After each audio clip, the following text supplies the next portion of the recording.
gente vai dar início, tá bom? Antes de mais nada, boa tarde a todos. Sejam bem-vindos a mais uma aula de Direito do Trabalho 1. A gente vai para a nossa última aula tentar trazer alguns pontos importantes sobre dois assuntos, que é férias e jornada de trabalho. Tá? Eu preparei um pequeno material para vocês de 2 páginas com fundamentações legais. Eu separei algumas ponderações, né, poucas ponderações jurídicas, mas a questão referente à fundamentação legal, para que vocês possam procurar, pesquisar, dar uma olhada na medida que vocês foram lendo o material que vocês têm, né, de livros, ou material de internet que porventura vocês tenham puxado, vocês possam ter pelo menos um direcionamento de onde está previsto na CLT e na Constituição Federal, tá, a esses 2 pontos que nós vamos traçar hoje. Se bem que a gente vai ter muita questão de jurisprudência que infelizmente não vai dar para ver, porque não tem tempo, não tem como, a gente precisaria de um tempo maior para ver jornada de trabalho e férias, mas como hoje é nossa última aula, eu vou traçar só alguns pontos, vou conversar com vocês sobre alguns pontos importantes de férias, principalmente, né, aquilo que foi objeto da reforma trabalhista e jornada de trabalho, tá certo? Então, vamos partir para o primeiro tópico aí que eu coloquei para vocês no nosso material. Quem puder, já abra o material aqui. Eu não tenho como compartilhar aqui na tela, porque está tendo um problema aqui no Google Meet, que eu não estou conseguindo compartilhar. Não sei se é no Google ou se é no meu computador, mas eu não estou conseguindo compartilhar. Mas aí vocês peguem aí no Google Classroom, que eu coloquei hoje de manhã para vocês esse material. E aí falando que férias é uma forma de interrupção do contrato de trabalho. Por que é uma forma de interrupção do contrato de trabalho? Porque as férias, embora você não trabalhe durante o período de férias, você vai receber, né? E você vai receber com um acréscimo que a Constituição, lá no artigo 7º, determina de 1/3 a mais do teu salário. Então, as férias, você, além de não trabalhar, você vai receber com um acréscimo de 1/3 essa tua remuneração referente a esse mês em específico que você vai gozar as tuas férias. Lembrando que as férias têm por natureza jurídica a questão do descanso. A necessidade que o empregado tem depois de trabalhar durante 12 meses ininterruptos para uma empresa, a necessidade que esse empregado tem de descansar durante um período, em regra, de 30 dias, né, consecutivos, né? A gente sabe que essa é a regra. Após a reforma trabalhista, houve a possibilidade de dividir esse período de férias de 30 dias em 3 períodos, desde que haja aceitação do empregado. Então, a própria CLT vai dizer que é possível que as férias, com a anuência do empregado, o empregado ele tem que aceitar essa divisão das férias em 3 períodos. Tá? Se não houver a anuência do empregado, a divisão unilateral das férias em 3 períodos por parte do empregador, ela é irregular, tá? E vai trazer consequências posteriormente lá na frente.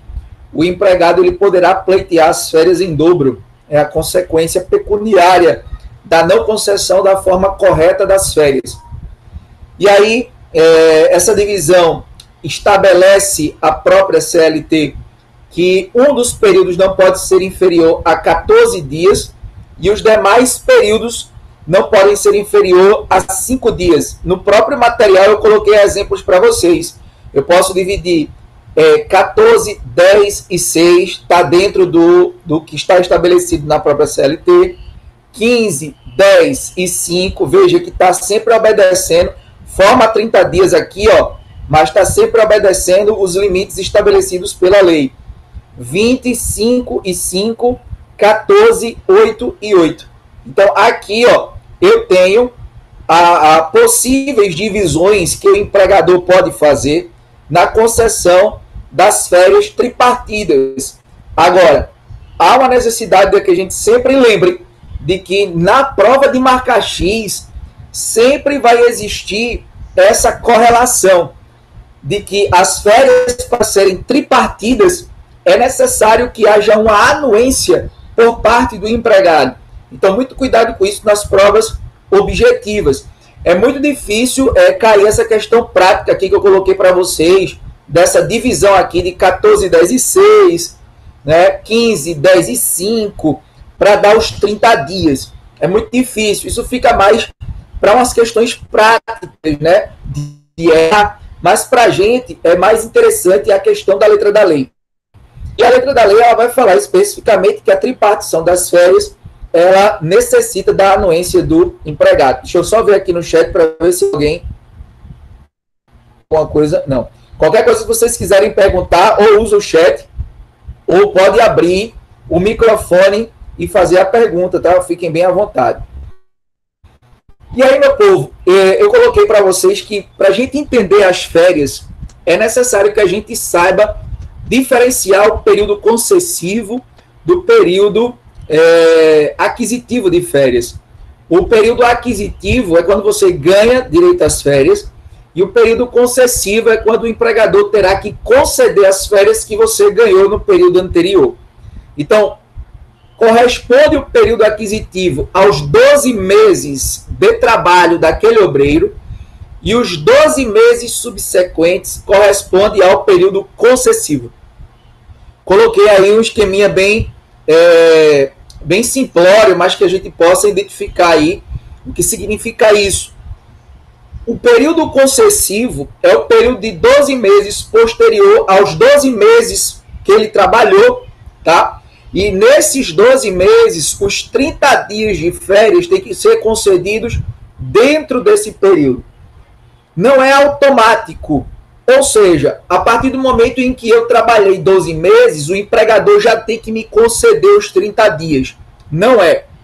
O empregador terá os 12 meses subsequentes para conceder os 30 dias, independentemente da época.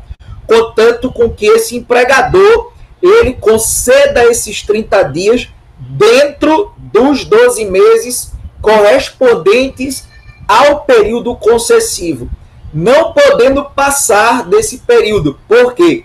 Se o empregador deixar passar os 12 meses subsequentes e não conceder as férias que ele ganhou nos 12 meses posteriores, a legislação vai dizer que esse empregador será condenado a pagar as férias em dobro, mais um terço. Esse empregador será condenado a pagar as férias em dobro, mais um terço. Então, é muito interessante que a gente saiba diferenciar o período aquisitivo do período concessivo. Período aquisitivo, 12 meses que eu ganho direito às férias, 12 meses trabalhando. Os 12 meses subsequentes, depois desse período que eu trabalhei 12 meses, os 12 meses subsequentes, o meu empregador, veja, é o empregador quem decide qual o período em que o empregado poderá usufruir das férias que ele adquiriu. O empregado ele não poderá chegar para o empregador e dizer: eu quero gozar as minhas férias em outubro, eu quero usufruir as minhas férias em junho. Não pode. Não tem essa prerrogativa. Essa prerrogativa ela advém do empregador, ela é direito potestativo do empregador. Somente o empregador poderá definir, tá, qual é o melhor período dos 12 meses subsequentes em que o empregado deverá gozar as férias, os 30 dias. Detalhe interessante, é necessário que o empregador ele pague essas férias 2 dias antes que o empregado vá usufruir as suas férias. A gente sabe que isso não é uma prática comum. O empregador geralmente ele não faz dessa forma. A gente sabe que o pagamento das férias, e principalmente com o seu terço constitucional, ele é feito posteriormente. Mas não é isso que determina a própria CLT. Você vai ver que lá no artigo 145, né, vai estar especificamente isso. O empregador toda vez que for conceder essas férias, além de pré-avisar com 30 dias de antecedência que esse empregado vai entrar de férias, eu tenho que, nos 2 dias que antecede o início do gozo das férias, esse empregado tem que receber as suas férias com o acréscimo de 1/3, não podendo receber depois desse período, porque se ele receber depois desse período, o empregador deverá as férias em dobro. As férias em dobro. Então, existem duas possibilidades do empregador pagar as férias em dobro. A primeira, passou os 12 meses do período concessivo e o empregador não concedeu as férias, pagará aquelas férias em dobro mais 1/3, tá? Ou, se o empregador não pagou as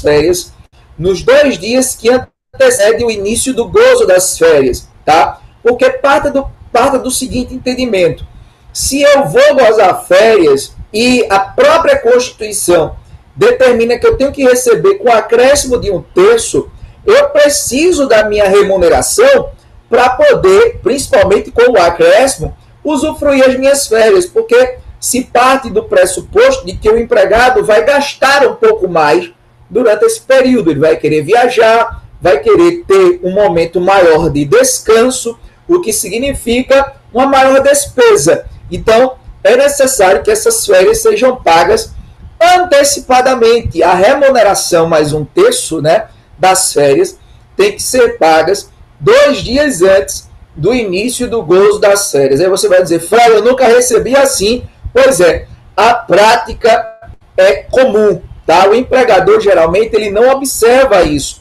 Até porque para o empregado fica mais cômodo. Por quê? O empregado ele vai receber o salário do mês anterior, né, no 5º dia útil do mês subsequente. Então, naquele mês, então, digamos que eu vou iniciar as minhas férias no dia 15 daquele mês, que eu já recebi o salário anterior. Então, 2 dias antes do dia 15, eu vou ter que receber o salário referente àquele mês, que eu vou tirar as férias, com o acréscimo de 1/3. Então, esse empregado ele vai estar com o salário do mês anterior e com o salário desse mês acrescido de 1/3. Devendo tomar cuidado, né? Porque lá no final do outro mês, no início do outro mês, ele não vai receber mais aquela remuneração, uma vez que ela foi antecipada em virtude das férias que o obreiro irá gozar. Então, doutora Raniele, boa tarde, seja bem-vinda. Então, a gente já está entendendo mais ou menos como é que a CLT ela trata a questão das férias. E é muito diferente do que a gente vê nos RHs por aí, ou como as empresas tratam aí a concessão das férias desse trabalhador. Então, a gente tem que ter muito cuidado com isso, porque a CLT ela é específica no tocante a esse pagamento, sob pena de pagar em dobro, se não for observado esse pagamento nos 2 dias antes. Alguém quer perguntar alguma coisa? Eu, professor Wilker. Fala, doutor Wilker. Professor, no caso do servidor público, como é que fica esse critério das férias agora, um critério de força maior, dessa pandemia agora? Ô, Wilker, vê só. Primeiro, só esclarecer que com relação ao servidor público, não se aplica isso que a gente está falando, tá certo? Logicamente, a questão das medidas provisórias, em primeiro momento, elas atingem única e exclusivamente a iniciativa privada.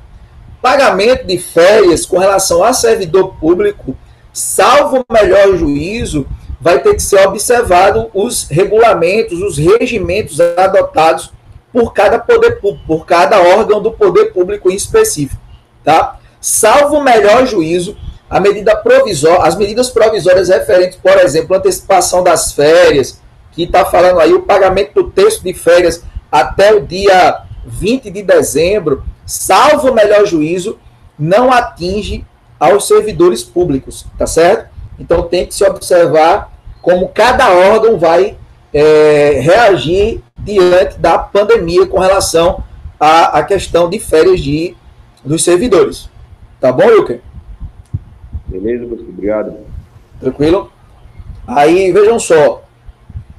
Voltando à questão de... Eu disse a vocês que dentro do período concessivo, dentro do período de 12 meses, que são posteriores aos 12 meses que eu trabalhei, dentro do período concessivo, é direito do empregador conceder, na época que melhor lhe apraz, esses 30 dias, tá, de férias, ou a tripartição desses 30 dias, desde que seja com a anuência do empregado. Um detalhe interessante, existem duas exceções em que o empregado ele poderá escolher, tá, o período de gozo de férias dele, não é, dentro daquele período concessivo específico, tá?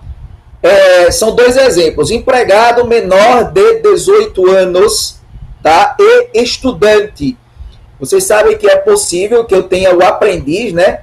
O aprendiz, vocês sabem que ele pode trabalhar, a própria Constituição diz que, né, é proibido o trabalho, qualquer trabalho para menor de 16, salvo na condição de aprendiz a partir dos 14. Então, a partir dos 14 já existe essa possibilidade de você exercer labor, né, ter uma relação empregatícia reconhecida, desde que seja naquela condição de aprendiz que eu acabei de falar para vocês. Um gozo de férias, né, nessa situação do menor de 18 anos e estudante.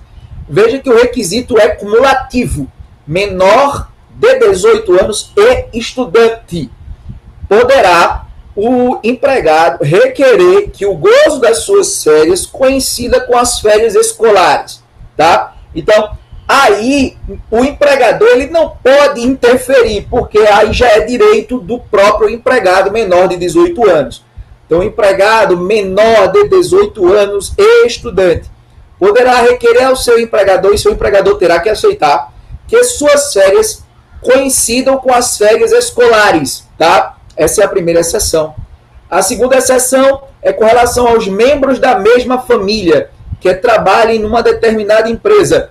Poderão coincidir as suas férias, desde que a coincidência das férias entre os membros da mesma família que trabalham para aquela empresa não traga prejuízo para a empresa.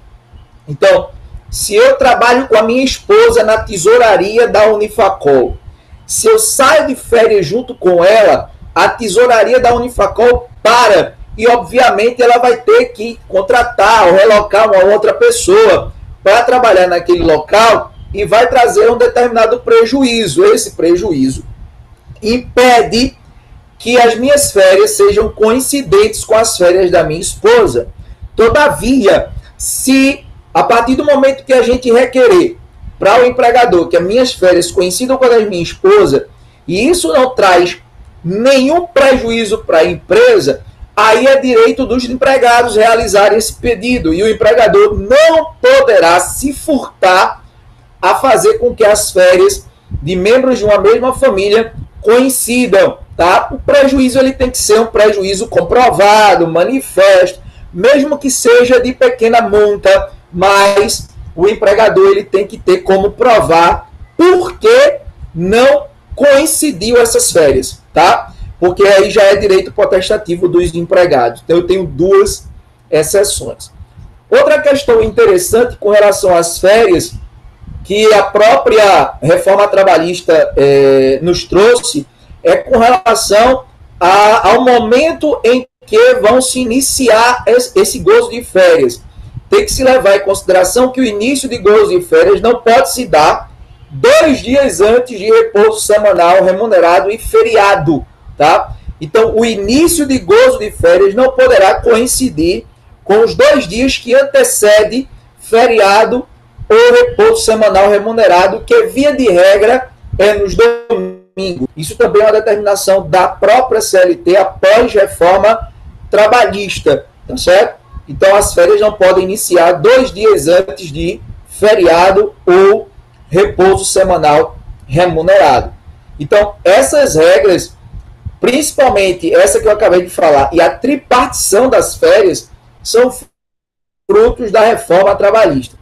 A reforma trabalhista trouxe aí essas questões essas duas questões que eu acabei de passar para vossas excelências. Ok, meu povo? Muito cuidado com essa questão do recebimento do dobro de férias, que também sempre é perguntado, principalmente em questões de segunda fase da OAB. E aí, ó, eu coloquei para vossas excelências um quadrinho do artigo 130 com relação às faltas injustificadas. As faltas injustificadas durante o período aquisitivo. Faltas injustificadas durante o período aquisitivo, elas repercutem no período de férias que você vai usufruir. Quanto mais faltas injustificadas eu tiver, tá? Isso poderá trazer consequências para o período de gozo de férias que eu vou ter. Então, Fred, até quantas faltas injustificadas eu posso ter durante o período aquisitivo que não vai prejudicar o meu período de férias? Até 5. Então, dentro daqueles 12 meses concernentes ao período aquisitivo, se você faltar 5 vezes e não justificar, você ainda gozará 30 dias de férias, não terá nenhum prejuízo no período.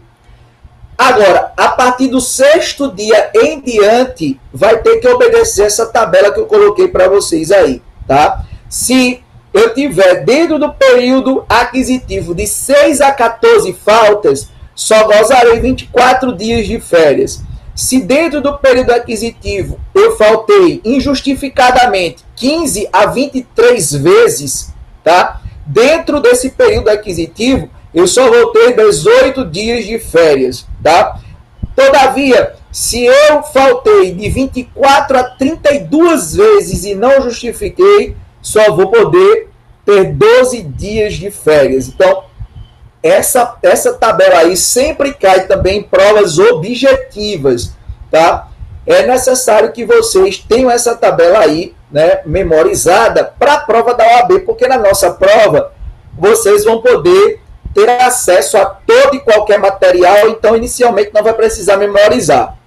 Mas, quando vocês forem fazer a prova da ordem, essa tabela vocês têm que ter memorizada, tá? Então, se você fizer, por exemplo, de 30 para 24, você diminui 6. De 24 para 18, você diminui 6. De 18 para 12, você diminui 6. Já dá para dar uma ajuda aí em você, quando você for fazer essa tabela, tá? Por exemplo, de 5, né, mais 1 vai dar 6. Mais 8, 14.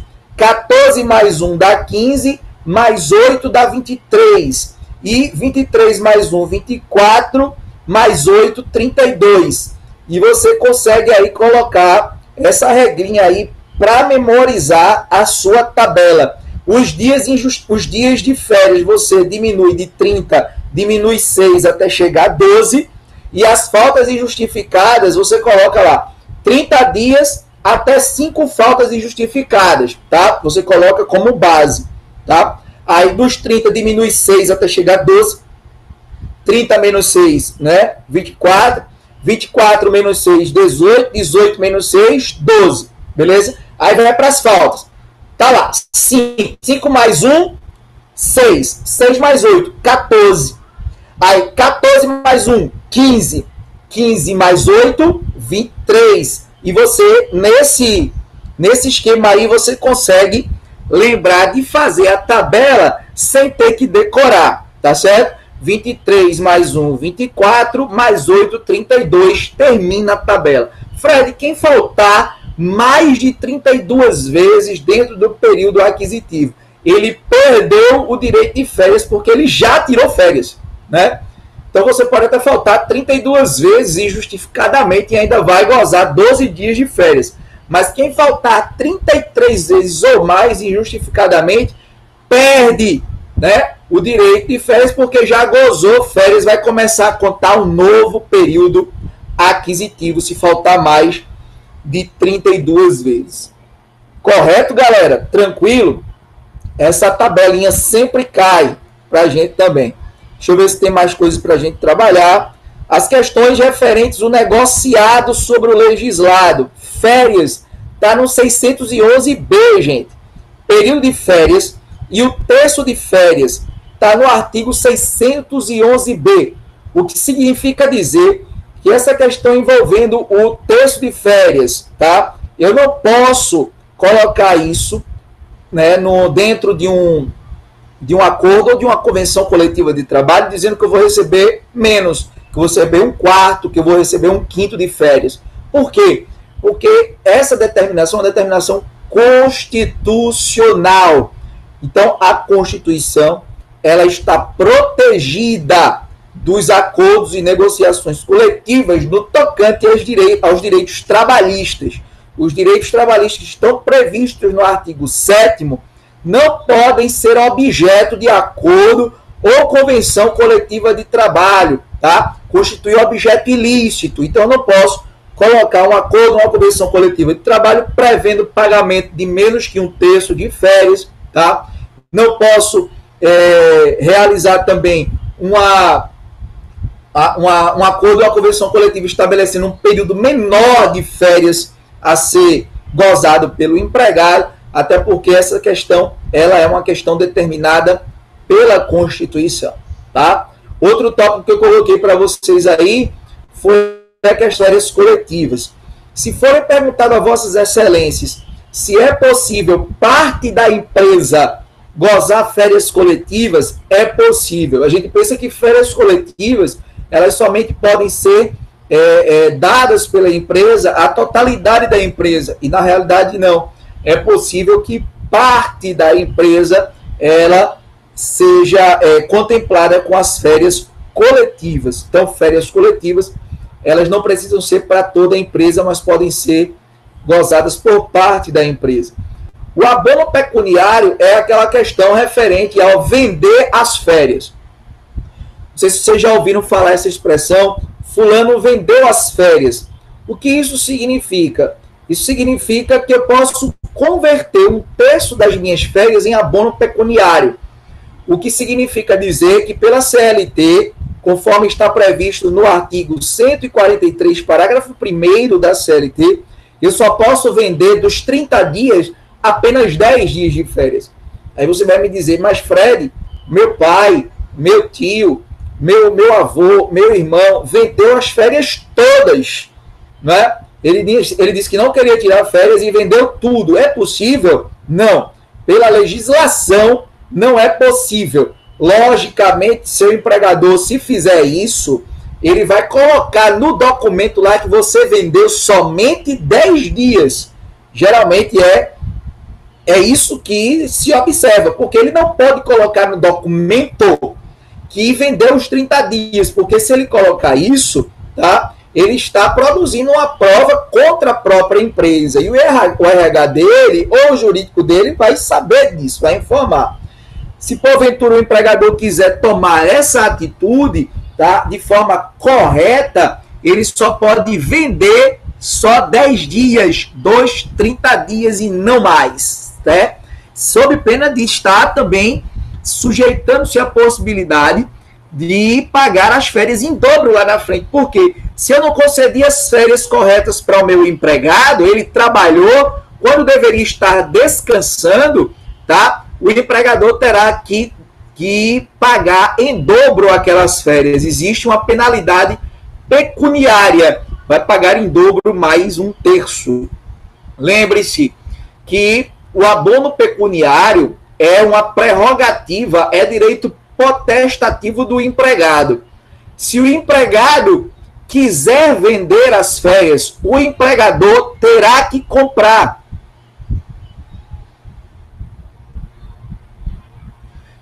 Fábio está trazendo informação aqui que no serviço público era possível fazer isso, mas hoje já encontra óbice nos próprios regimentos, nos próprios regimes dos servidores. Não é isso, Fábio? Então, realmente essa questão é muito... porque a gente tinha muita burla da legislação, né? Se colocava no documento de forma errônea e o empregado, às vezes, trabalhava de uma forma crítica e trazia consequências para a sua saúde, porque é necessário que você descanse.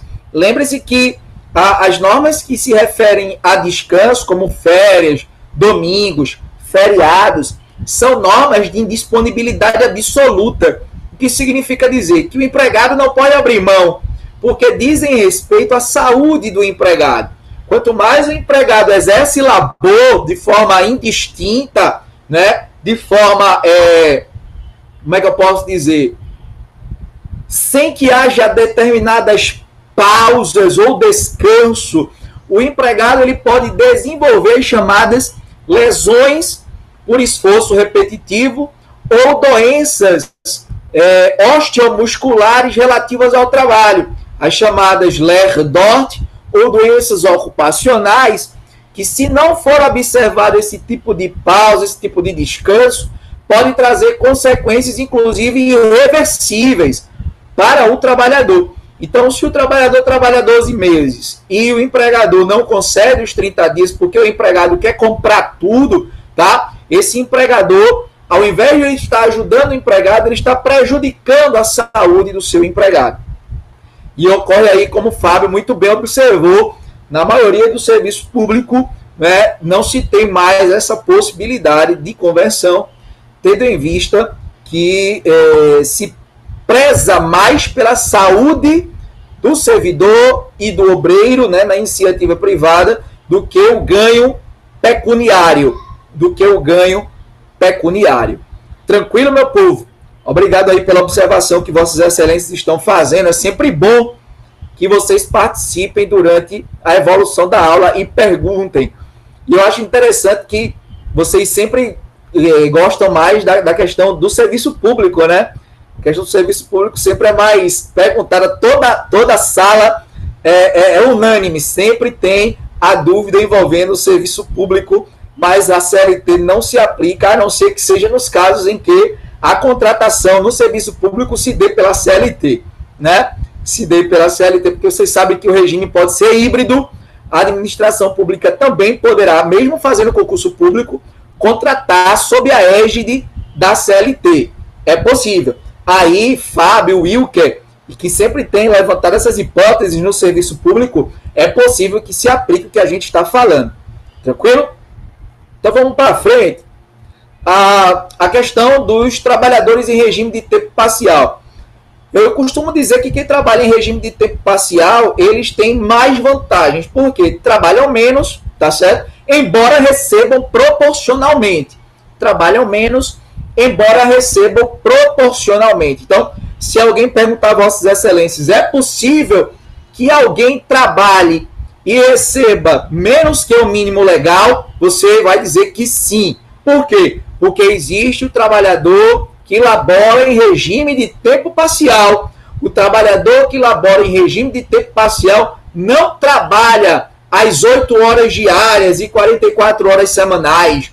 Não trabalha as 6 horas diárias do turno ininterrupto de revezamento. Ele trabalha geralmente 4 horas, tá? Então, esse pessoal que trabalha em regime de tempo parcial, embora receba proporcionalmente, né, proporcional ao tempo de serviço, ao tempo despendido ou ao tempo à disposição ao empregador, tá? Existe uma vantagem. Por exemplo, antes da reforma trabalhista, quem laborava em regime de tempo parcial, isso também dizia respeito ao seu período de férias. Ele tinha menos período de férias a gozar. Hoje não.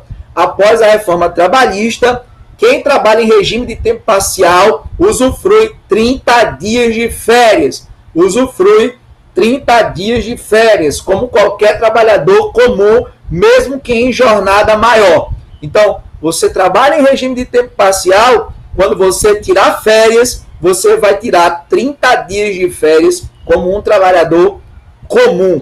Tranquilo? Como um trabalhador que tem a jornada de 8 horas diárias e 44 horas semanais. É possível também vender 30 dias 10 dias das férias, ou seja, converter 10 dias em abono pecuniário para quem trabalha em regime de tempo parcial? Porque antes da reforma trabalhista isso era proibido. Antes da reforma trabalhista, o empregado que trabalhava em regime de tempo parcial não poderia vender 10 dias das férias. Não poderia converter um terço das férias em abono pecuniário. Isso era um impedimento legal, mas após a reforma trabalhista é possível sim, haja vista a possibilidade deles agora estarem gozando 30 dias de férias. 30 dias de férias. Tranquilo, meu povo? Então vejam só, tudo que eu falei. Fala, doutor Fábio. Wilker. Professor. Fala, Wilker, desculpa. Esse trabalho em tempo parcial, ele pode ser aplicado também no trabalho intermitente, a mesma regra, a mesma coisa, não? Veja, o trabalho intermitente, um contrato de trabalho intermitente, a única coisa que caracteriza o contrato de trabalho intermitente é justamente a possibilidade dele ter períodos de inatividade. Então, ele vai ter um período trabalhando, aí essa jornada em que ele vai trabalhar é definida pelo empregador. Então, o empregador é que vai estabelecer quantas horas no dia esse trabalhador intermitente ele vai elaborar. Se 4 horas, se 6 horas, se 8 horas, vai depender da demanda da empresa. Ou seja, nada impede que o trabalhador intermitente trabalhe um período de 8 horas. Sim, Fábio, só para antes de responder o Wilker, Fábio fez um comentário com relação ao elogio à reforma trabalhista. E esse é um dos tópicos cujo o reformador Pátrio acertou, tá certo? Foi o cara que trabalha em regime de tempo parcial ser contemplado com a possibilidade de gozar 30 dias de férias e receber aí, poder transformar um terço das férias em abono pecuniário.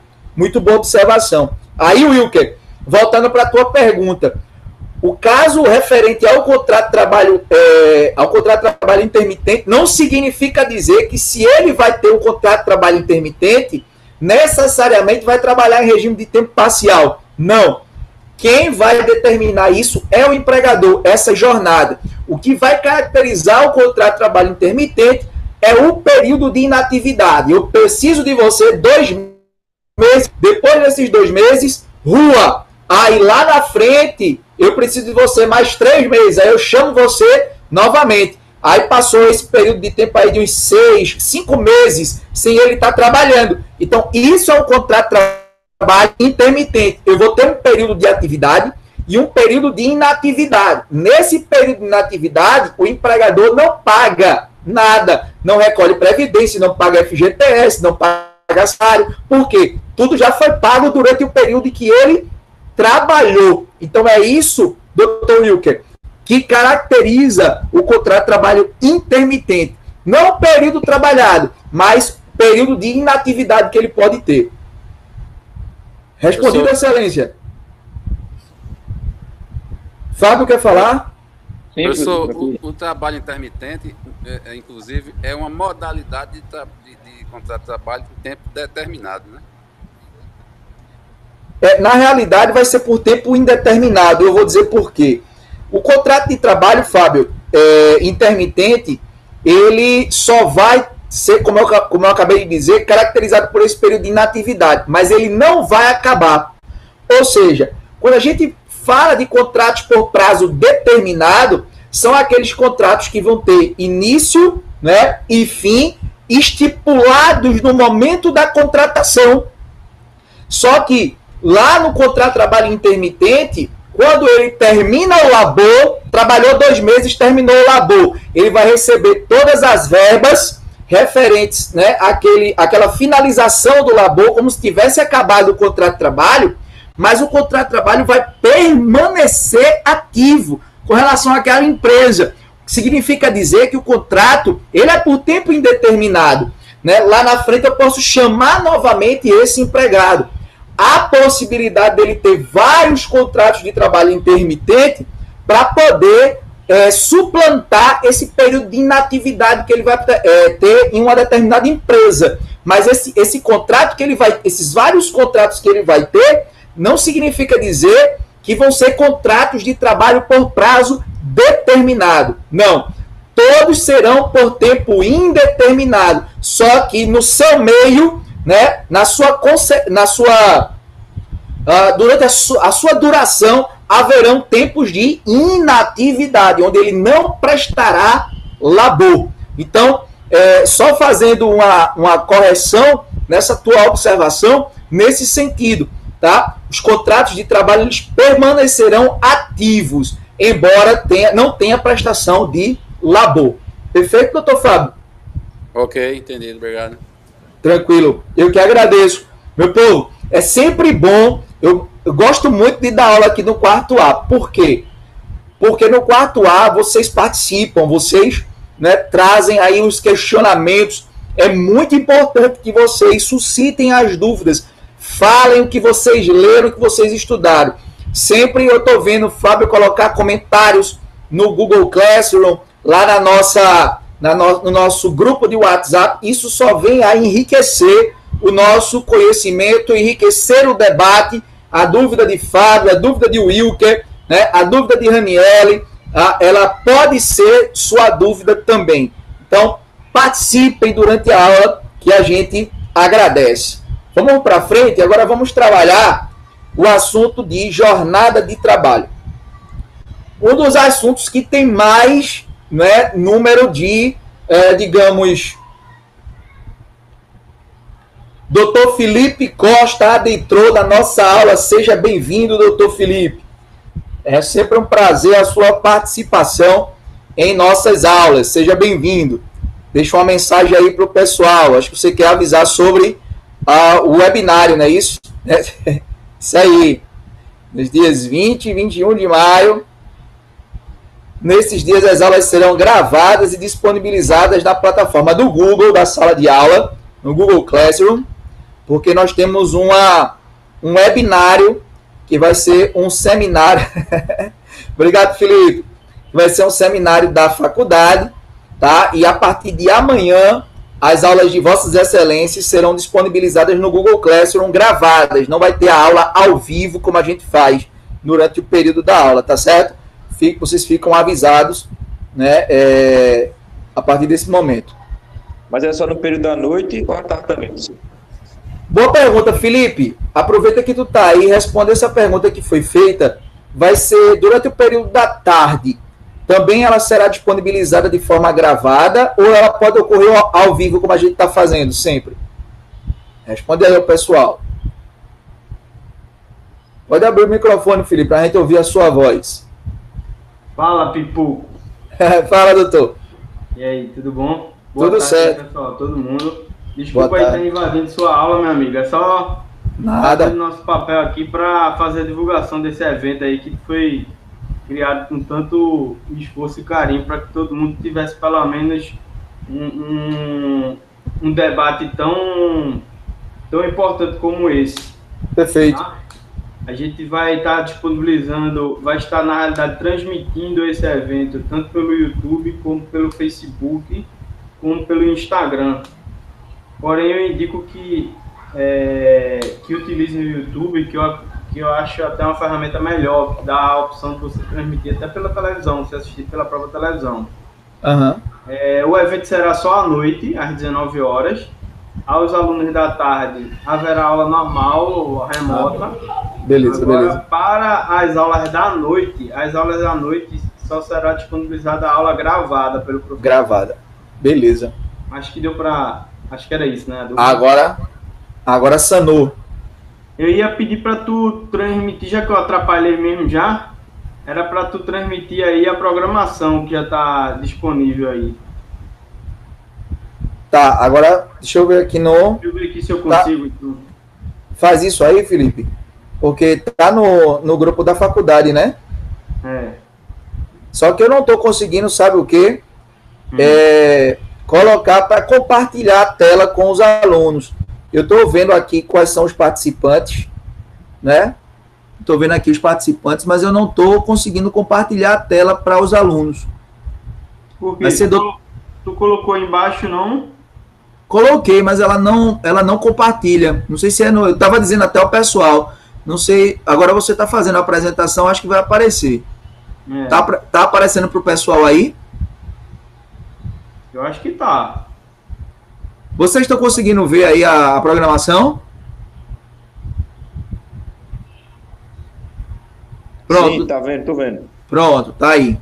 Pronto, Felipe. Então, vocês estão vendo aí a programação de amanhã. Nós vamos receber a vice-presidente da OAB, professora Ingrid Zanella, que vai tratar sobre o tema o acesso à justiça em tempos de pandemia. Teremos a segunda palestrante, que será a professora Juliana Oliveira, que ela é diretora do Departamento de Proteção e Defesa do Consumidor, que é ligado ao Ministério da Justiça, e trará uma palestra sobre a relação do consumo em tempos de pandemia. Dr. Eduardo Muniz Machado, que também é professor e é procurador do Distrito Federal, que vai ministrar aí a palestra sobre justiça tributária em tempos de Covid-19. E, por fim, a doutora Bruna Falcão, que é delegada da Polícia Civil, e vai trazer aí a temática da violência doméstica durante o isolamento social. Importantíssimo. Ô, Fred, fala, doutor. Aí embaixo apresentar agora, não?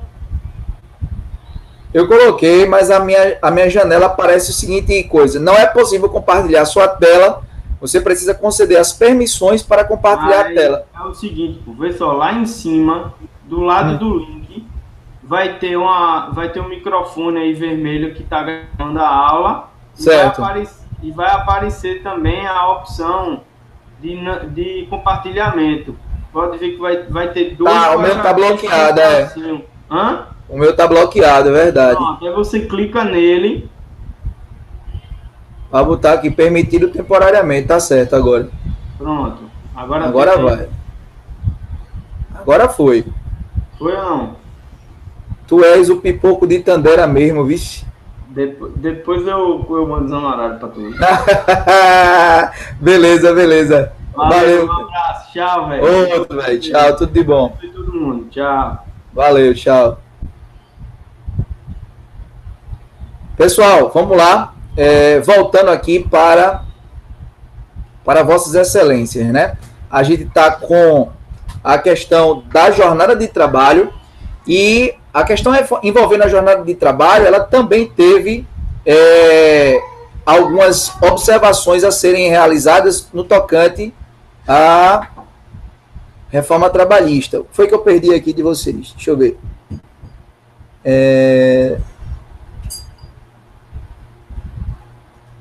Não tem, vocês não têm perguntas não, né? Vamos lá, você que estava com uma pergunta aqui. Então, a jornada constitucionalmente prevista como limite. Jornada prevista constitucionalmente como limite. Qual é? 8 horas diárias, 44 horas semanais. Vocês vão ver lá no artigo 7º, inciso 13, isso. No inciso 14 do artigo 7º, ele vai falar da jornada do turno ininterrupto de revezamento. O turno ininterrupto de revezamento é aquele em que o empregado, ele trabalha parte de manhã, parte à tarde, parte à noite. Isso vai depender do que ficar esquematizado com a empresa e o obreiro, tá certo?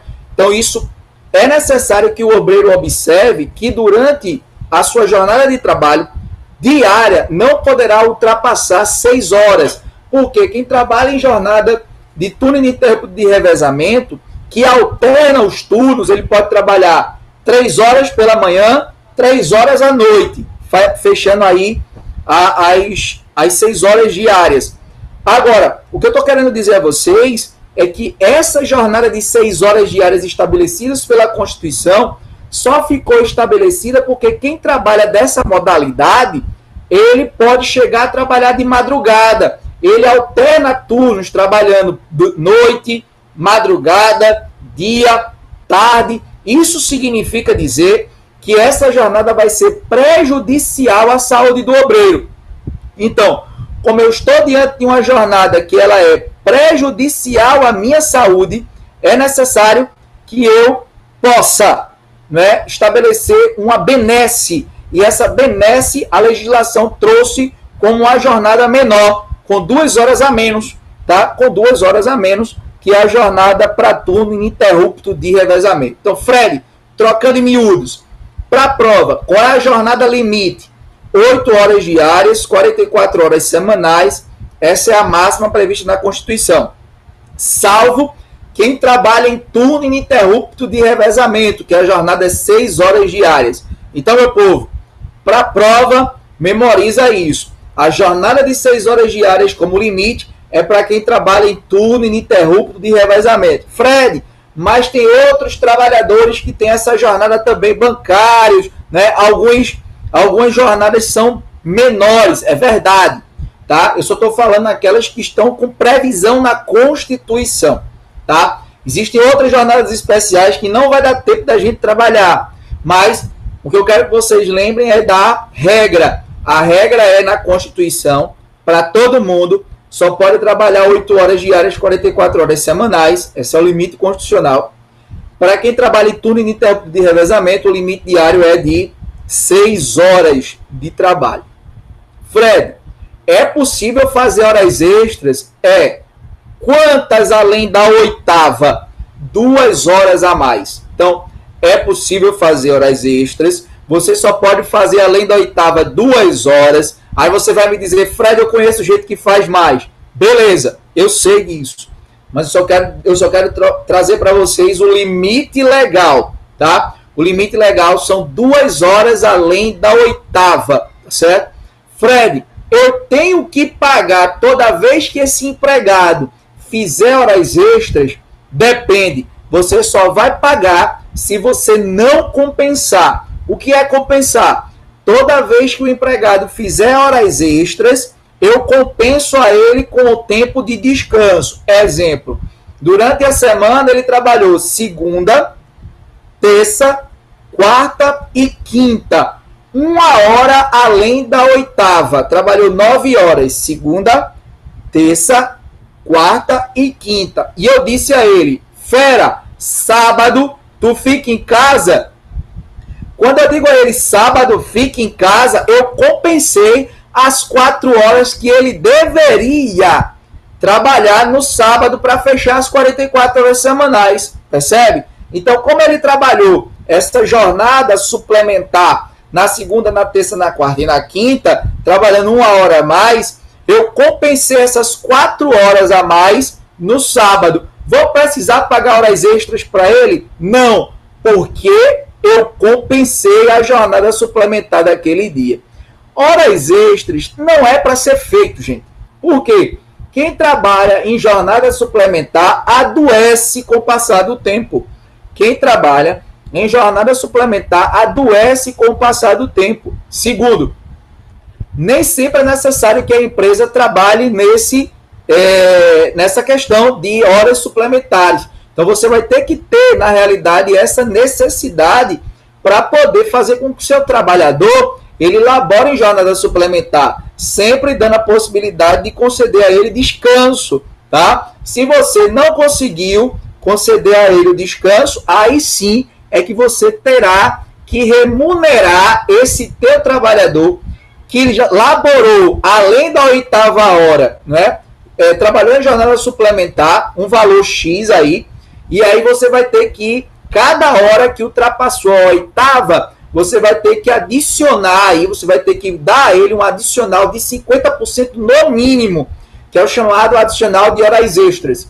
Então, você só paga adicional de horas extras se você não compensar. Você só paga o adicional de horas extras se você não compensar.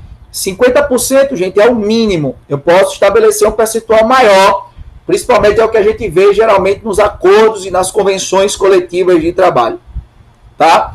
Mas a regra é que seja o mínimo de 50%, que é o que a gente vê na legislação, ok? Então, essas são as considerações iniciais de jornada de trabalho para vocês. Lembrando, eu coloquei aqui a questão da escala 12/36 do artigo 59A da CLT.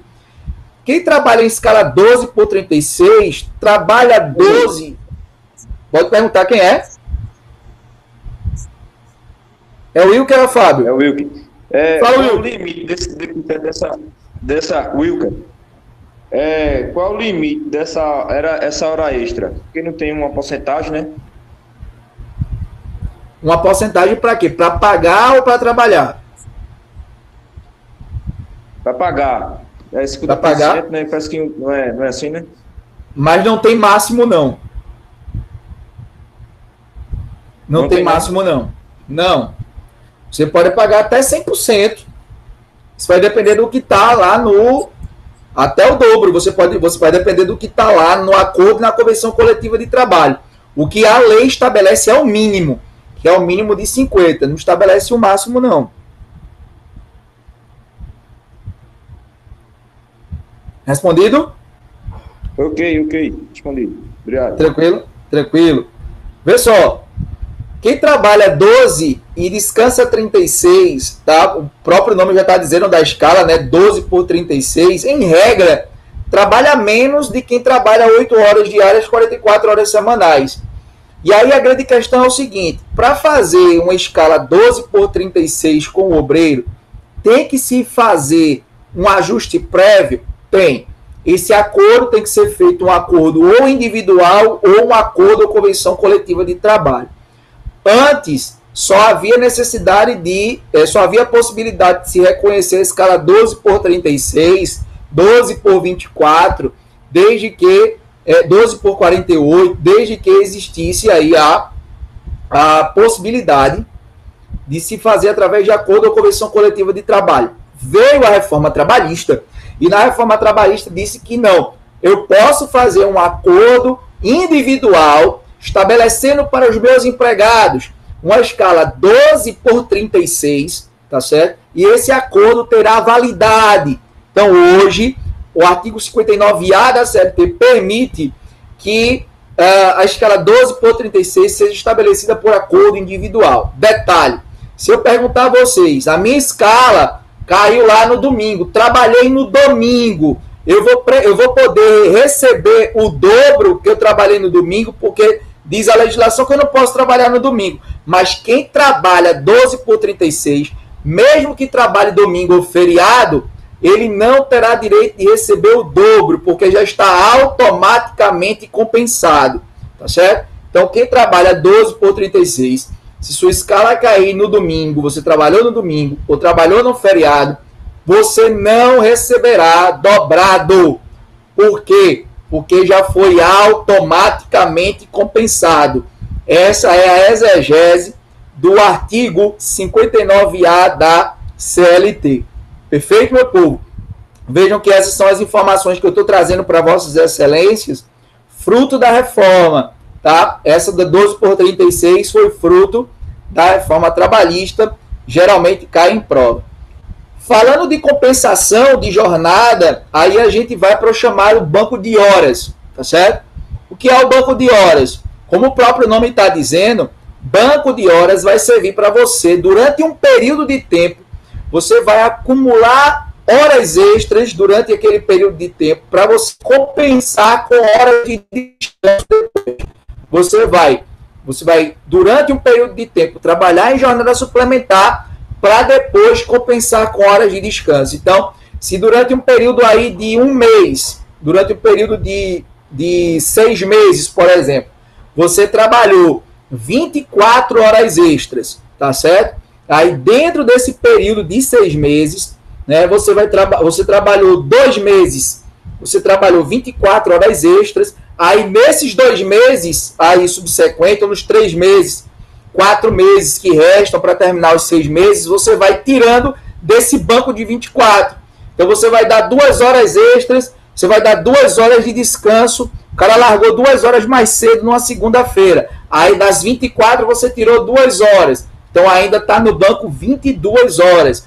Aí lá na frente você já deu mais 2 horas de descanso, vai tirando do banco, agora só tem 20, e assim sucessivamente. Então o banco de horas serve para isso. O banco de horas serve para que você acumule o número X de horas extras, tá? Dando a ele horas de descanso lá na frente para tirar desse banco. Quando você consegue zerar o banco, você não precisa pagar horas extras ao empregado. Por quê? Banco de horas é uma forma de compensação de jornada. Banco de horas vai ser uma forma de compensação de jornada. Qual é a questão da reforma trabalhista? A reforma trabalhista trouxe 2 novas modalidades que não existiam lá na CLT. Se você for lá comigo no artigo 59, tá? Lá no parágrafo 2º, já existia esse banco de horas anual. Dentro de um período de 1 ano, você poderá acumular horas extras e conceder a compensação. desde que isso seja previsto em acordo ou convenção coletiva de trabalho. No período de um ano, você pode trabalhar em jornada suplementar e compensar, para não pagar horas extras, desde que isso esteja previsto em acordo ou convenção coletiva de trabalho. Lembrando, eu posso fazer mais do que 2 horas além da oitava? Resposta, não. Eu só posso fazer 2 horas além da oitava toda vez que eu trabalhar em jornada suplementar. Esse é o limite legal, tá? Não podendo se fazer banco de horas, por exemplo, para no dia o cara trabalhar 11 horas. Por quê? Porque eu ultrapassei as 2 horas, tá? Isso não é possível. Se eu fizer isso, esse banco de horas não terá validade. E aí eu vou ter que pagar as horas extras do obreiro. Então, recapitulando, dentro de 12 meses, eu vou trabalhar em jornada suplementar e compensar, desde que isso é uma necessidade da empresa, tá? Desde que eu faça um acordo e uma convenção coletiva de trabalho. Então, o banco de horas anual só tem validade se for mediante norma coletiva. O banco de horas anual, aquele que horas extras e compensação se dá dentro de um ano, tá? Só pode ter validade se for mediante acordo ou convenção coletiva de trabalho. Agora, se a necessidade da minha empresa é menor, não há necessidade de fazer isso dentro de um ano. Eu posso fazer isso dentro de 6 meses. Se eu posso fazer jornada suplementar e compensação dentro de 6 meses, diz a CLT que eu posso fazer mediante acordo individual. Eu posso fazer mediante norma coletiva? Posso.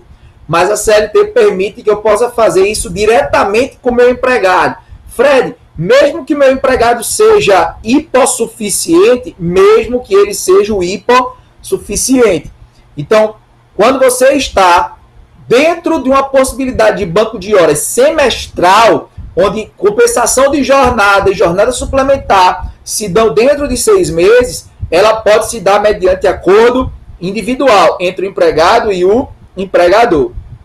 Em contrapartida, se isso ocorre dentro de um mês, se eu faço jornada suplementar e compensação dentro de um mês, a CLT vai dizer que eu posso fazer isso, inclusive de forma tácita. Como eu disse a vocês, o cara trabalhou lá na semana 4 horas extras a mais. Trabalhou na segunda, na terça, na quarta e na quinta, 1 hora além da oitava. Quando foi no sábado, eu dispensei ele. Ele não trabalhou no sábado. Diz a CLT que se for dentro do período de um mês, eu posso fazer isso sem documento nenhum e terá validade. Agora, para mim é uma norma inócua, porque nem o empregado, nem o empregador tem como provar isso. Principalmente para o empregador. Qual é o empregador que não vai, né, querer ter uma prova de que compensou a jornada para não poder pagar o adicional de horas extras, tá? Então, todo empregador vai querer ter um documento que vai comprovar isso. Mas a CLT vem e diz que eu posso fazer, inclusive, de forma tácita, sem documento nenhum, se essa compensação de jornada se der através de um período de um mês.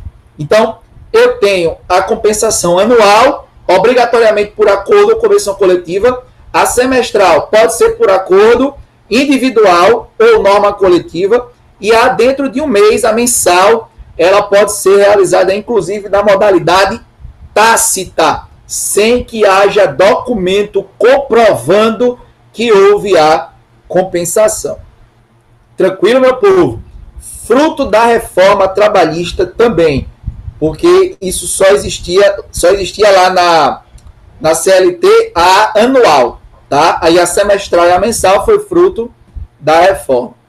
Coloquei aí para vocês esse nome aí estranho chamado horas in itinere, ou horas de itinerário ou percurso. Aquele chamado percurso casa-trabalho, trabalho-casa, tá? O percurso casa-trabalho, trabalho-casa, mesmo que a condução seja fornecida pelo empregador, tá? Mesmo que a condução seja fornecida pelo empregador ou por qualquer outro meio de condução, bicicleta, andando, nadando, paraquedas, asa delta, o que for, tá? Esse período aí, esse percurso casa-trabalho, trabalho-casa, não mais é computado na jornada de trabalho.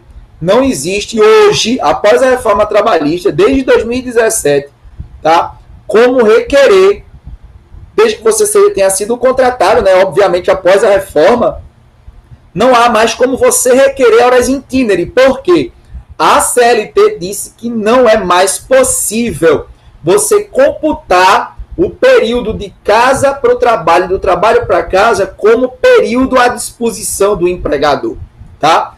Isso é importantíssimo, foi fruto da reforma. Não tem mais horas em itinerário. Antes da reforma, se esse percurso casa-trabalho, trabalho-casa, fosse um percurso de difícil acesso ou não servido por transporte público e o empregador fornecesse a condução, tá? Era muito comum isso acontecer na zona canavieira, né? Na zona canavieira os percursos eram de difícil acesso e o empregador fornecia a condução, os caras iam de caminhão até lá o local de trabalho. O período em que os boia-frias, período que o pessoal lá, o agricultor, ele estava dentro do caminhão, percorrendo sem trabalhar, aquele percurso, ele era computado na jornada de trabalho. O nome disso era horas em itinerário. Hoje, não mais, tá? Hoje, não mais. O cara trabalha numa plataforma de petróleo, lá no meio do mar. Aí ele pega o barco lá no cais, o barco da Petrobras, que é a Petrobras que dá, tá? Lembre-se que o cara que trabalha na Petrobras, o regime é seletista, aí o cara vai lá do cais até a plataforma. O período que o cara gastava dentro do barco até chegar à plataforma, que era um local de difícil acesso, e a condução era fornecida pelo empregador, aquele período de tempo ali era computado como jornada de trabalho. Hoje, não mais. Hoje, só começa a computar o tempo de jornada a partir do momento em que ele bate o ponto lá na plataforma de petróleo. Tranquilo, meu povo? Isso foi excluído. Aí é um ponto que é criticável da reforma trabalhista, tá? Criticável pelos empregados e para os empregadores foi um ponto extremamente positivo. Por quê? Se o empregado não está trabalhando, ele vai receber por quê? Era esse o grande questionamento dos empregadores, tá? Só vai ser considerado o tempo à disposição, o tempo de efetivo serviço. Tanto é que nasceu aí com a reforma. Fala, alguém quer perguntar? Sou eu, Fala, doutor Fábio. Professor, essa exclusão da reforma trabalhista nesse trajeto, ela repercute também no fato do acidente de trabalho no trajeto? Não, porque o acidente de trabalho está diretamente ligado à questão previdenciária. Quem vai prever isso é a norma previdenciária. Se eu não me engano, é a lei 8.213/91. A lei previdenciária, ela vai dizer que o acidente ocorrido no percurso casa-trabalho, trabalho-casa, será considerado acidente de trabalho. Independentemente de eu ter tirado aí essas horas em itinerário. Isso é para efeito de jornada de trabalho. Todavia, uma medida provisória, tá? Nasceu uma medida provisória aí, que tentou excluir isso aí. Se eu não me engano, foi a 905. Só que ela caducou, na realidade ela não caducou, ela perdeu a efetividade para ser realizada uma outra medida provisória. Quando essa medida provisória que retirava esse direito, Fábio, ela passou a não ter mais efetividade, retorna a lei previdenciária. Então, hoje, enquanto não tiver nenhum normativo contrário, tá, permanece sendo acidente de trabalho o trajeto, aquele ocorrido no trajeto casa-trabalho, trabalho-casa. Perfeito, doutor? Perfeito, obrigado. Tranquilo, eu que agradeço, doutor. Vejam só, voltando aqui para os nossos tópicos, vamos trabalhar agora os empregados que são excluídos do controle de jornada previsto no artigo 62 da CLT. O artigo 62 vai trazer 3 caras que são excluídos do controle de jornada, tá? O gerente, tá? aqueles que têm na empresa, né, um poder de mando e gestão, tá? Tudo que eu vou falar para vocês está no artigo 62 da CLT. Os empregados que trabalham externamente, fora da empresa, e aqueles que são teletrabalhadores. Então, esses 3 caras você tem que memorizar. Aqueles que exercem cargo de gestão, administração na empresa, tá? Cargo de chefia, os que trabalham externamente e os que trabalham em regime de teletrabalho. Esses caras estão excluídos do controle de jornada. Atenção, reforma trabalhista. O inciso 3 foi incluído pela reforma trabalhista e tirou os teletrabalhadores aí, colocou os teletrabalhadores aí para tirar a possibilidade deles receberem horas extras.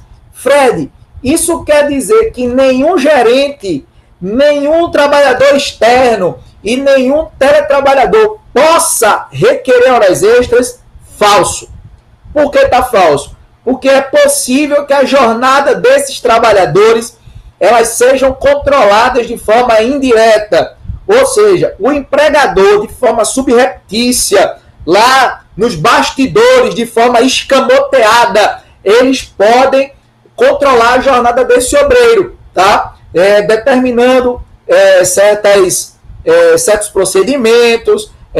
Existe, por exemplo, o GPS, que controle onde esse empregado está se comunicando diretamente com a empresa. O empregado, antes de sair para trabalhar, tem que passar na empresa. Quando termina a jornada, tem que voltar na empresa. Esse tipo de atitude faz com que esse empregado tenha uma responsabilidade de passar horários para o seu empregador, que durante a sua jornada ele tem que cumprir. Quando o seu empregador determina dentro da jornada o cumprimento dessas metas, né, em determinados períodos da jornada, dizendo, estás aonde agora? Já fosse em tal lugar, nessa hora para estar no supermercado tal. Esse tipo de atitude, tá, ela exige para o empregador a necessidade de se pagar a jornada de trabalho desse obreiro.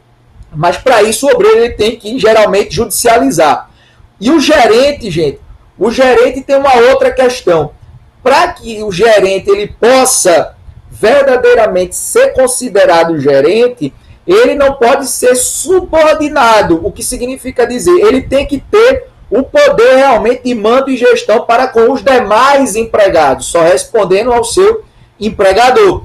Então, a partir do momento em que esse gerente ele só é gerente no nome, né, mas ele obedece, né, o seu empregador de uma forma a que seu empregador estabeleça para ele determinado controle de jornada em específico, ou ainda, esse cara ele não recebe uma gratificação de função que suplante pelo menos 40% dos demais, esse cara ele poderá requerer as chamadas horas extras, tá? Isso vai estar nos parágrafos que vem depois do artigo 62. Deixa eu só confirmar aqui com vocês essa questão da remuneração, porque a remuneração ela é importante para os trabalhadores que são excluídos do controle de jornada na questão do gerente. Deixa eu só confirmar para vocês aqui se é 40% a mais.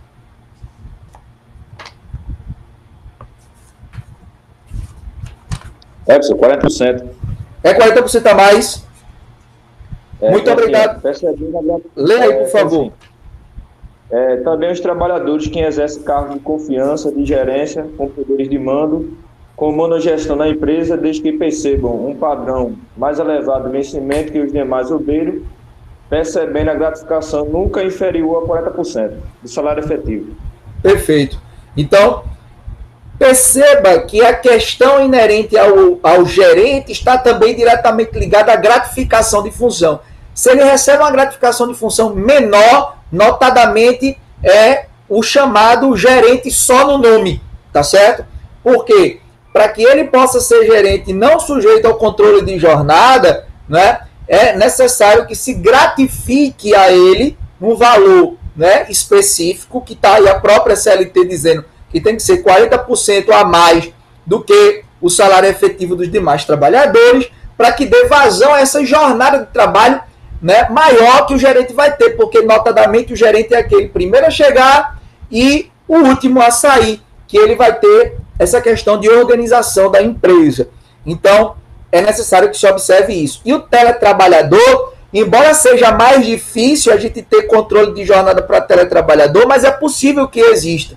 O empregador ele pode estabelecer metas, ele pode colocar um temporizador na própria máquina do empregado para saber que horas o cara acessou o computador, que horas o cara pausou o computador. Então, os meios telemáticos podem fazer esse controle de jornada do teletrabalhador e ele pode sim requerer horas extras se isso ficar evidenciado.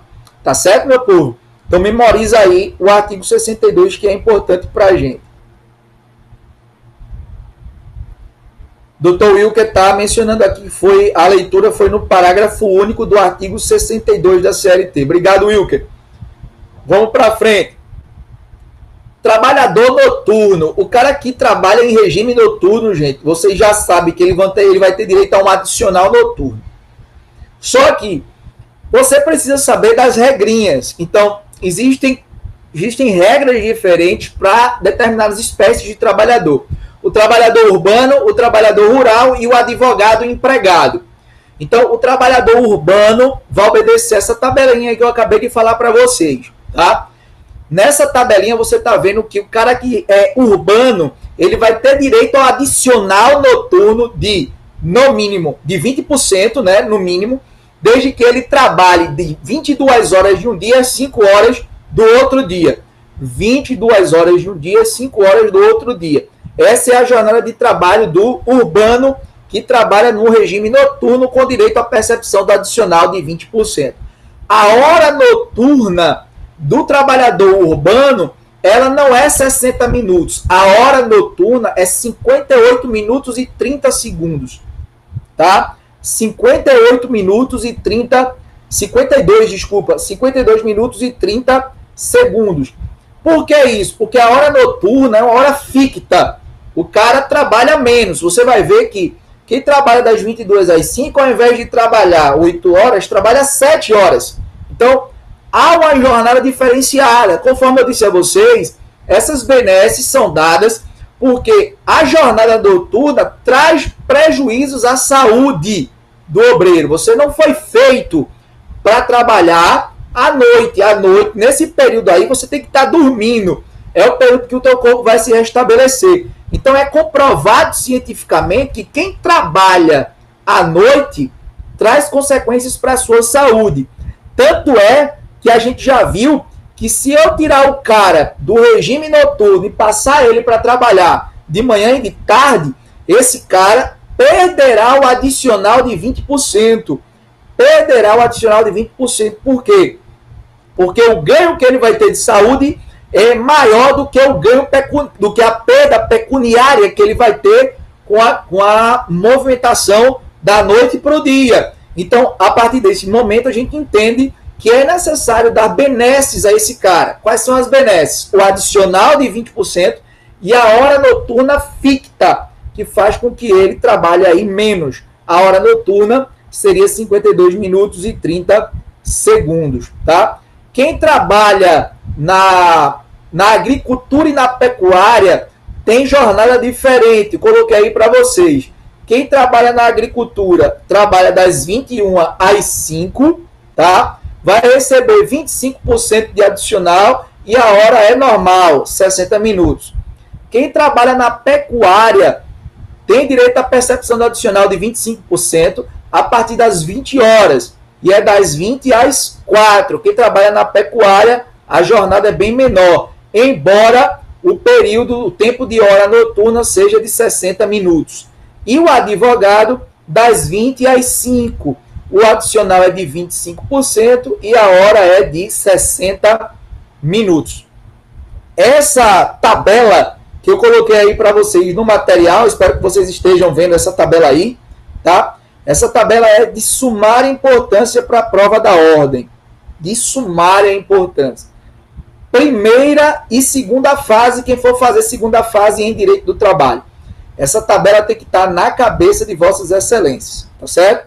Então, se você colocar na cabeça que o trabalhador urbano, ele trabalha das 22 às 5, o adicional dele é 20% e a hora noturna dele é o único que tem hora noturna ficta, de 52 minutos e 30 segundos, tá?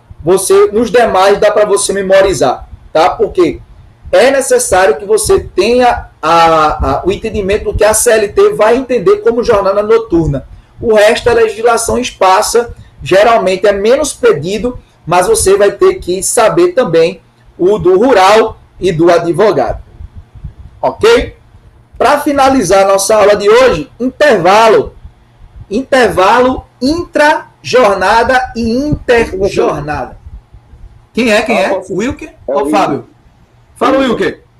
A possibilidade do trabalhador ele trabalhar hora mista, trabalha à noite, noturno e durante o dia.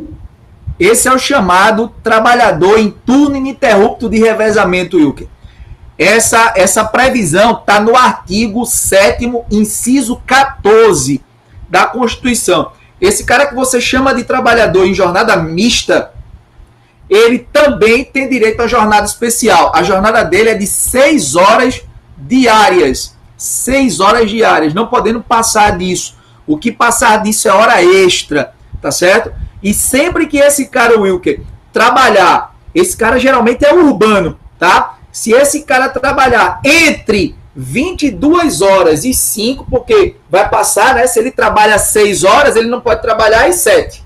Mas se a escala dele, já que é mista, caiu lá de madruga, ele trabalhou das 22, né, às 4 horas da manhã, ele vai ter direito à percepção de um adicional de 20% sobre cada hora, né, trabalhada dentro desse período aí. Perfeito, Wilker? Então, esse é o chamado turno ininterrupto de revezamento. Ok? Tranquilo, obrigado, senhor. Tranquilo, Wilker. Vê só para a gente terminar aqui o intervalo. Quando eu falar em intervalo interjornada, é aquele entre jornadas, ou seja, trabalhei 8 horas em um dia. No outro dia eu vou trabalhar mais 8 horas. Então, entre o final de uma jornada e o início de outra, vai ter um interregno de tempo aí que eu vou descansar, não é isso? O mínimo que a lei permite entre o final de uma jornada e o início de outra para descanso é de no mínimo 11 horas, tá? Se eu não descansar esse mínimo, tá? Se eu descansar 10 horas, eu vou ter direito a 1 hora extra. Se eu descansar 9 horas, eu vou ter direito a 2 horas extras e assim consecutivamente. O que está a lei dizendo? A lei está me dizendo que toda vez que eu trabalhar uma jornada de trabalho, para eu começar outra, eu tenho que ter esse descanso mínimo. Esse descanso mínimo é uma regra também de saúde do empregado. E a lei estabelece que esse descanso mínimo é de 11 horas. O nome desse intervalo é intervalo interjornada. Toda vez que esse intervalo interjornada não for respeitado, toda vez que esse intervalo interjornada não for respeitado, é necessário que seja pago o adicional de horas extras de, no mínimo, 50%. Para cada hora desrespeitada. Para cada tempo desrespeitado. Sossegado?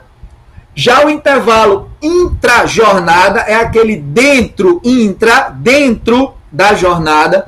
É o chamado intervalo para repouso e alimentação, que é a hora do almoço, que a gente chama a hora do almoço, né, de forma comum, mas cada pessoa que trabalha, né, perceba a questão aqui que eu vou colocar. Cada pessoa que trabalha mais de 6 horas,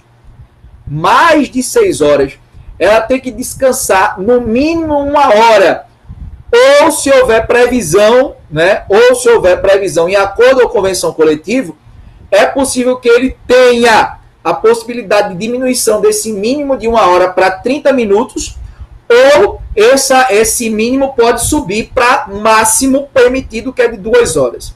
Então, por norma coletiva, eu posso diminuir o mínimo de 1 hora para 30 minutos e eu posso aumentar essa 1 hora para até 2 horas. Então, o mínimo aí permitido por convenção ou acordo coletivo, eu estou falando do artigo 611-A da CLT, que me permite fazer isso. Eu posso diminuir o mínimo de 1 hora para 30 minutos, ou eu posso ter uma previsão também em norma coletiva, determinando que esse intervalo intra-jornada será de 2 horas, tá? Geralmente, esse intervalo, para quem trabalha mais de 6 horas, é de 1 hora, tá? Se esse intervalo de 1 hora não for respeitado, por exemplo, ao invés de dar 1 hora, eu dei 40 minutos, tá? Dessa 1 hora eu comi 20 minutos de descanso desse empregado. Esses 20 minutos de descanso deverá ser incidido um adicional de 50% no mínimo. E esse adicional, ele não terá natureza salarial, ele terá natureza indenizatória. É o que diz o parágrafo 4º do artigo 71 da CLT.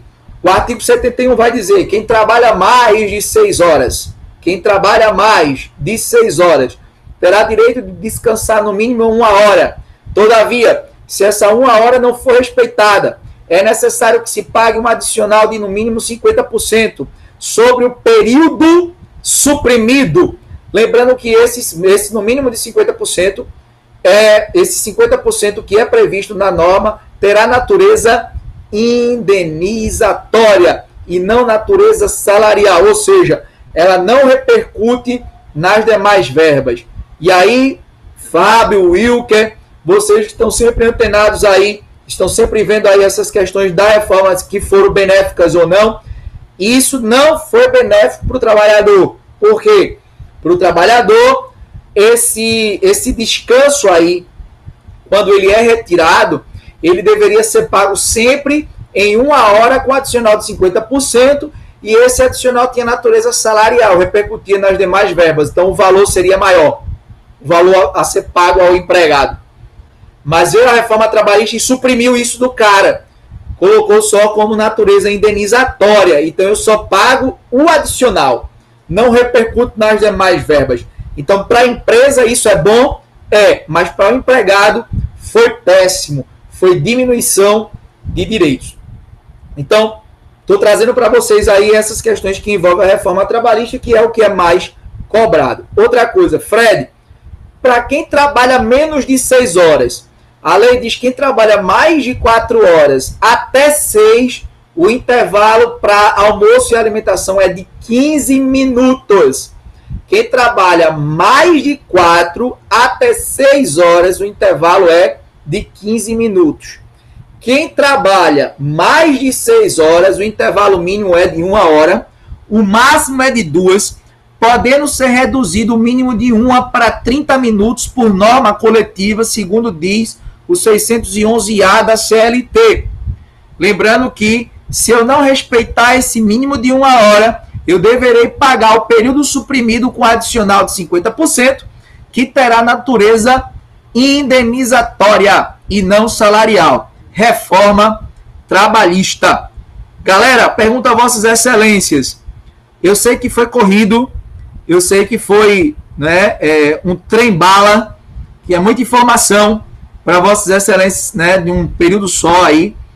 Mas eu pergunto, deu para entender mais ou menos aquilo que eu quis trazer para vossas excelências? Todo mundo está aí acompanhando direitinho. Fábio diz que eu engato a quinta, mas hoje eu tive que engatar a quinta, por causa porque foram 2 assuntos com um número muito grande de informação e eu tinha que condensar para poder passar para vocês. Lembrando, tudo certo, né, Raniele? Graças a Deus. Pessoal, veja só, nossa última aula, infelizmente a gente só se vê, se Deus quiser, semestre que vem, de forma presencial, eu espero que a gente já esteja junto, né? O Wilker disse que hoje foi na sexta, foi mesmo, hoje eu corri com força, mas foi necessário, Mas veja, não se preocupe que isso não vai repercutir negativamente na prova de vocês. Eu queria só passar as informações para vocês. Vocês têm um material, vocês podem puxar da internet.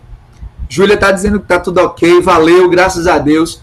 Eu queria me despedir, dizer que, né, infelizmente a gente não estava junto presencialmente, mas graças a Deus a participação de vocês, ela é digna de elogios, como eu já falei em outras oportunidades, né? Eu queria que publicamente, isso vai ficar aí no YouTube também, né, dizer da minha alegria que a participação de vocês aí no quarto A é extremamente efetiva. Os questionamentos de Vossas Excelências são muito pertinentes e isso só demonstra o nível da turma, que é um nível diferenciado. Então, minhas congratulações a Vossas Excelências por todo esse período que a gente passou junto, tá? Se Deus quiser, no 5º período estaremos, né, próximos. Se Deus quiser, isso aí vai passar e a gente vai estar junto e a gente vai trabalhar o direito coletivo do trabalho, né? Fábio, eu aprendi juntamente com vocês, Fábio. Eu aprendi juntamente com vocês.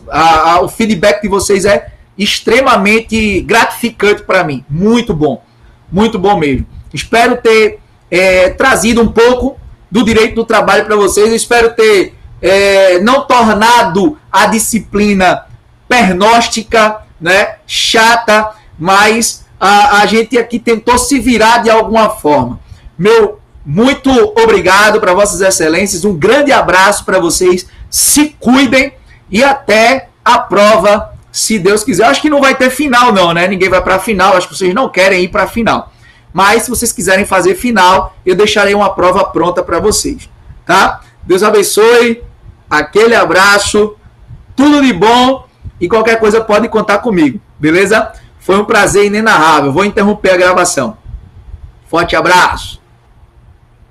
Valeu.